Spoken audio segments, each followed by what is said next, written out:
धन्यवाद मिथिलेश सर। बहुत ही अच्छा योगा आज आपने सूक्ष्म अभ्यास या सूक्ष्म योगा के बारे में बताया। और रोज रोज नई जानकारी कम से कम मेरे को तो रोज मैंने कुछ ना कुछ नई जानकारी आपके द्वारा मिल रहा है।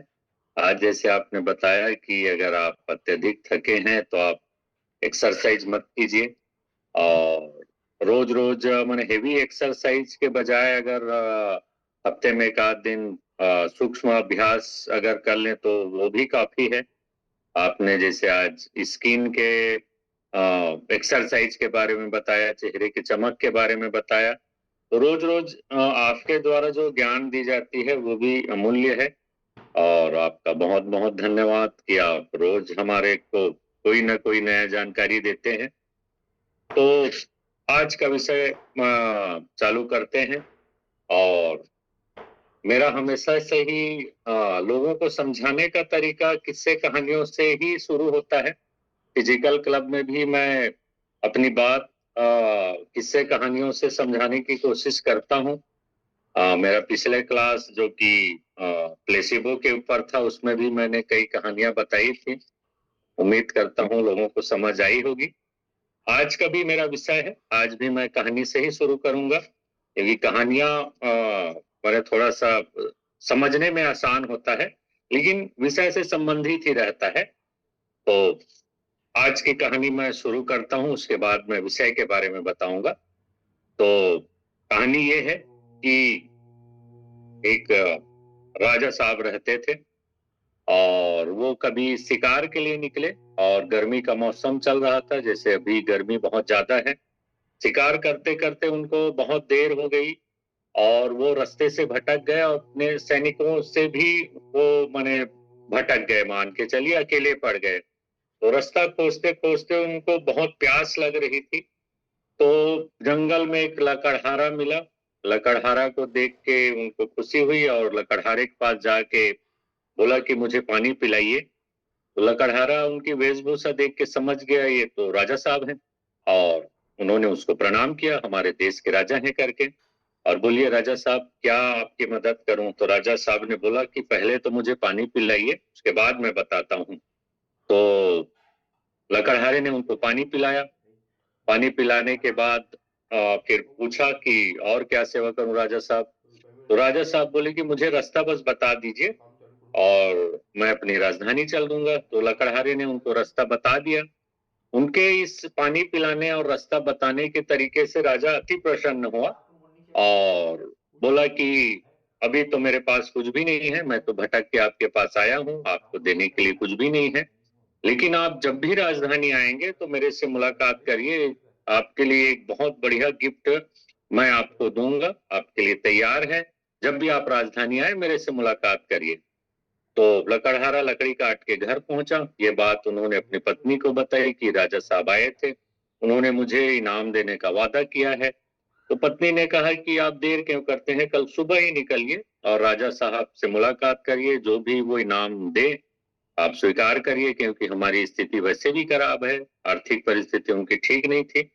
तो दूसरे दिन सुबह लकड़हारा राजधानी गए और वहां पे जो द्वारपाल थे उनसे कहा कि राजा जी ने मुझे बुलाया है। तो द्वारपाल को थोड़ा आश्चर्य हुआ कि लकड़हारे को राजा से क्या काम हो सकता है। फिर भी राजा को उन्होंने खबर दी। राजा ने लकड़हारे को बुलाया और मुलाकात की और बोले कि मैंने आपको वादा किया था कि मैं आपको कोई अच्छा इनाम दूंगा जिससे आपकी जीवनचर्या सुधर जाए। तो राजा जी ने सोचा कि ये तो लकड़हारा है, इसको लकड़ी से संबंधित कुछ चीज दे देता हूँ। तो राजा जी के पास एक बहुत बड़ा बगीचा था चंदन के पेड़ का। तो राजा जी ने बोला कि ये 50 एकड़ में मेरा चंदन का बगीचा है फलाने जगह में, उसको आप रख लीजिए, उसके आज से मालिक हुए और आप तो लकड़हारा हो, लकड़ी के बारे में जानते हो।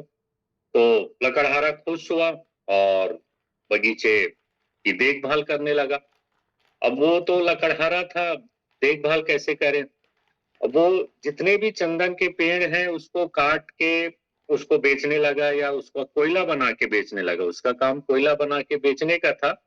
तो वो बहुत सारे पेड़ों को काटता गया, उसका कोयला बनाता और मार्केट में जाके बेच देता। उससे उसकी दिनचर्या माने सुधर गई थी बहुत। एक दिन राजा ने सोचा कि क्यों ना उस लकड़हारे की खोज खबर ली जाए कि वो कैसा चल रहा है, कैसे बगीचे की देखभाल कर रहा है। राजा जी गए बगीचे में, तो उनको देखकर बहुत ही दुख हुआ, क्योंकि बगीचे के नाम में 2-4 पेड़ ही बचे थे, बाकी पेड़ों को उन्होंने काट लिया था और काट के कोयला बना लिया था। तो राजा ने अपना माथा पीट लिया और बोले लकड़हारा से कैसा चल रहा है? तो उन्होंने लकड़हारा ने राजा का धन्यवाद किया कि आपने इतना बड़ा बगीचा मेरे को दिया राजा साहब। मैं बहुत गरीबी परिस्थिति में जी रहा था, आपने इतना बड़ा बगीचा दिया और इनके सारे पेड़ों को काट कर मैंने कोयला बनाकर बेचा, जिससे मेरी दिनचर्या सुधर गई है, पहले से बेहतर है। तो राजा जी को थोड़ा गुस्सा भी आ रहा था। उन्होंने वहीं कटे हुए एक चंदन के लकड़ी को उठाया और लकड़हारे से बोला कि इसको मार्केट में बेच के आइए। तो लकड़हारा गया मार्केट में बेचने, तो उस छोटे से लकड़ी की इतनी कीमत उसको मिली कि हजारों किलो कोयला बेच के भी वो नहीं कमा कमा सकता था। तब उसको एहसास हुआ कि उन्होंने कितनी बड़ी गलती कर दी है कि चंदन के पेड़ के लकड़ी से कोयला बना के वो बेच रहा था। वापस राजा के पास आया, माफी मांगने लगा कि राजा साहब मेरे से गलती हो गई, मैं समझ नहीं पाया, आपने मुझे हीरा दिया था और मैं लोहा के रूप में उसको देख रहा था, और आपने चंदन का पेड़ मुझको दिया था और मैं उसको कोयला बनाकर बेच रहा था, मुझे माफ कर दीजिए। तो छोटी सी कहानी है ये, कहानी यहीं समाप्त होती है, छोटी सी कहानी है। और इससे सीख क्या मिलती है? असल में ये जो कहानी है, ये लकड़हारा राजा या चंदन का बगीचा, इसका कहानी नहीं था। ये कहानी हमारी थी, आपकी थी, हम सब की थी। असल में ये जो चंदन का बगीचा है वो हमारा शरीर है। और जैसे बोलते हैं ना कि बड़े भाग मानुष तन पावा, माने बहुत ही भाग्यवान लोगों को ये मनुष्य का शरीर मिलता है। तो ये जो चंदन का जो बगीचा है वो हमारा शरीर है, और ये जो चंदन के पेड़ हैं जिसको उस लकड़हारे ने काट कर कोयला बना दिया था, वो हमारी सांसें हैं, आती जाती सांसें चंदन की पेड़ हैं, जिसको हम लोग जाने अनजाने में ही मने राख कर रहे हैं, मने काट के उसको कोयला बना रहे हैं। और क्यों ऐसा कर रहे हैं? ये हमारी एक गलती, हमारे खान-पान या हमारे स्वास्थ्य के प्रति नकारात्मक सोच या अज्ञानता के कारण हम अपने चंदन जैसे बगीचे को जलाकर राख कर रहे हैं। और हमको होश तब आता है जब कुछ ही पेड़ बचे रहते हैं, जैसे इस लकड़हारे को हुआ, कुछ ही पेड़ बचे रहते हैं, माने हमारी कुछ सांसें ही बची रहती है, तब हमको होश आता है, और तब हम लोग माने हमारे शरीर के बारे में ध्यान देने की सोचते हैं। तो मेरे कहने का मतलब ये है कि जो प्रकृति ने दिया है हमें चंदन के बगीचे के समान हमारे शरीर को महकाने के लिए, उसको हम लोग बहुत ही गलत खान-पान और बहुत ही गलत दिनचर्या से इसको खराब कर रहे हैं। तो उसी पर आज मेरा विषय रहेगा कि हम कैसे अपने शरीर को जिंदगी भर स्वस्थ रख सकते हैं। कुछ एक नियम है, वैसे नियम बहुत सारे हैं, और आज मैं बहुत सारे नियम बताने वाला हूँ। और बहुत सारे नियम हैं, इसलिए उसके विस्तार में आज मैं नहीं जाऊँगा, मैं छोटा-छोटा उसके बारे में बताऊँगा। लगभग 20 नियम मैं जो बताऊँगा, उसको अगर आप पालन कर लोगे तो कभी भी आप बीमार नहीं पड़ोगे, या कभी भी दवाई की ज़रूरत नहीं पड़ेगी, या कभी भी आपको डॉक्टर के पास जाने की ज़रूरत नहीं पड़ेगी। यदि दुर्भाग्य से कोई बीमारी आपके में आ भी गई है, तो भी वो मने दूर हो जाएगा। तो मैं 20 ऐसे नियम बताता हूँ जिसको आप पालन करके स्वस्थ रह सकते हैं। तो पहला नियम ये है कि आप खाने में हमेशा सेंधा नमक का इस्तेमाल करें। सेंधा नमक का ये खासियत है कि इसमें बीपी नहीं बढ़ता है। जब से हमने समुद्री नमक का प्रयोग किया, तब से हमारे देश में माने बीपी की समस्या बढ़ी। तो आप अपने किचन से सफेद नमक हटाइए, समुद्री नमक हटाइए, और सेंधा नमक का इस्तेमाल कीजिए, जिसको पिंक हिमालयन साल्ट भी कहते हैं, थोड़ा-सा गुलाबी जैसे रहता है। इसमें जैसे समुद्री नमक में सिर्फ सोडियम रहता है, इसमें मैग्नीशियम भी रहता है, जो हड्डियों के लिए ठीक है। तो पहला नियम तो ये हुआ। दूसरा नियम ये है कि खाना खाने के लगभग 1 घंटा बाद आप पानी पीजिए। ये आयुर्वेद से आया नियम है जिसको आज विज्ञान स्वीकार करता है, और वैज्ञानिक रूप से माने बोला जाए तो अगर खाना खाने के 1 घंटा बाद अगर पानी पिए तो हमारे पाचन में मदद करता है और गैस बनाने से रोकता है, और हमारे जितने भी पेट की बीमारियां हैं वो इससे ठीक हो जाती है। ये दूसरा नियम हुआ। तीसरा नियम है, हमारे क्लब का नियम है कि पानी आप पर्याप्त पीजिए। इसमें बहुत ज्यादा कंफ्यूजन है। 99% लोगों को पानी के बारे में कुछ भी पता नहीं है कि पानी कितना पीना चाहिए। यहाँ तक कि मैं भी इस क्लब में जब नहीं आया था तो मेरे को भी पानी के बारे में जानकारी नहीं थी, और आप सबको नहीं थी। पानी की पर्याप्त मात्रा के बारे में मैं बोल रहा हूँ, कम या ज्यादा के बारे में नहीं। अधिकांश आप लोगों ने सुना होगा पानी ज्यादा पीजिए, ऐसा बोलते हैं लोग, लेकिन ज्यादा पानी पीना ज्यादा रोग को भी माने आमंत्रित करता है। तो इसलिए हमारे क्लब का जो नियम है 20 किलोग्राम में 1 लीटर पानी, तो आप उस नियम का अगर पालन करेंगे तो पेट की सारी बीमारियां आपकी ठीक हो सकती हैं।